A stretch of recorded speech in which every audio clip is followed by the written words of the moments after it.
بسم اللہ الرحمن الرحیم۔ الصلاۃ والسلام علی خاتم النبیین۔ میرا نام ہے ڈاکٹر محمد جاوید اعوان۔ آج ہم ایک بڑے اہم موضوع پر بات کرنے جا رہے ہیں کہ انسان اپنے شعور کو کس طرح بہتر بنا سکتا ہے۔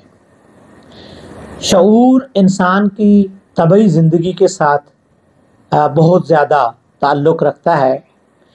اگر کوئی انسان اپنے شعور کو کھو دے تو اسے بے ہوشی سے تعبیر کیا جا سکتا ہے۔ لہٰذا شعور کا مطلب انسان کے ہوش و حواس کے ساتھ ہے۔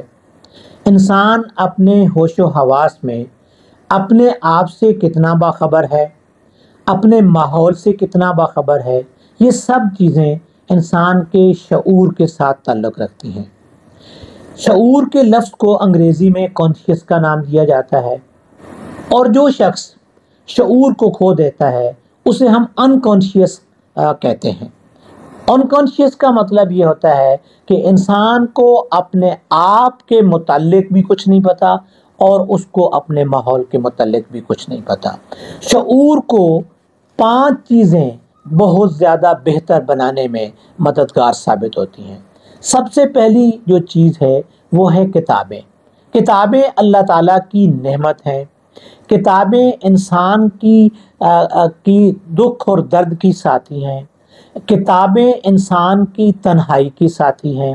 کتابیں انسان کو جہالت سے نکال کر نور کی روشنیوں میں لانے والی ہیں۔ کتابیں انسان کو ہمیشہ اس کو فائدہ پہنچاتی ہیں۔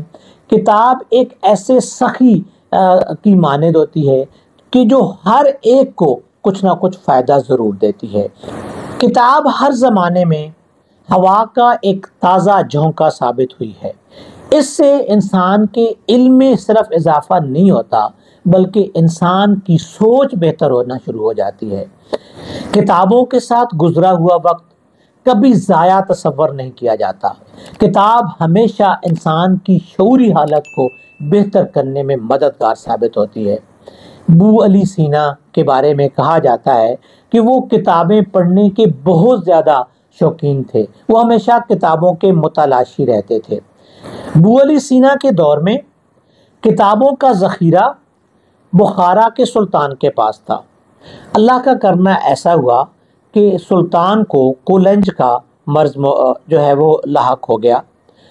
جب ابو علی سینا کو یہ پتہ چلا کہ اس قولنج کا علاج کرنے والے کو منہ مانگی دولت اور منہ مانگی چیزیں ملیں گی، تو ابو علی سینا نے قولنج کی جو بیماری تھی اس کی تشخیص کے لیے علم حاصل کرنا شروع کیا۔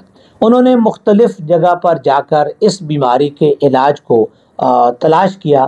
بالآخر ابو علی سینا اس قولنج کی بیماری کا علاج دریافت کرنے میں کامیاب ہو گئے۔ وہ واپس آئے اور سلطان کو کہا کہ میں آپ کا علاج کرنا چاہتا ہوں۔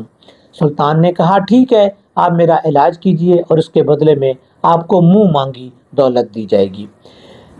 ابو علی سینا کے علاج سے سلطان کا جو قولنج کا مرض تھا وہ ٹھیک ہو گیا۔ اب سلطان نے کہا کہ آپ مانگیے جو کچھ آپ مانگنا چاہتے ہیں، لیکن ابو علی سینا نے کہا کہ مجھے کتابوں کا جو ذخیرہ ہے اس تک رسائی عطا کر دی جائے، میں صرف یہی انعام کی صورت میں لینا چاہتا ہوں۔ لہٰذا سلطان نے 2 سال کے عرصے تک جو ابو علی سینا تھے ان کو کتابوں تک کی رسائی دے دی، لیکن ساتھ یہ شرط لگا دی کہ آپ کسی کتاب کو نقل نہیں کر سکتے۔ ابو علی سینا نے اپنی مرضی کی، اپنی ضرورت کی جو کتابیں تھیں ان کو زبانی یاد کر لیا۔ کتاب ایک ایسی چیز ہے جو انسان کو ہمیشہ فائدہ پہنچاتی ہے، ہمیشہ اس کی شعوری حالت کو بہتر کرنے میں مددگار ثابت ہوتی ہے۔ شعور کو بہتر کرنے کی دوسری چیز مشاہدہ ہے۔ مشاہدہ انسان کی ذہانت کو بہتر کرنے میں مددگار ثابت ہوتی ہے۔ مشاہدے کا مطلب یہ ہے کہ آپ کسی چیز کا بغور مطالعہ کریں، اس مطالعہ سے آپ اس چیز کو دیکھیں اور اس کو اپنی زندگی کے ساتھ لنک کریں۔ آپ اپنی زندگی کے اندر بہت کچھ چیزیں دیکھتے ہیں، لیکن ہم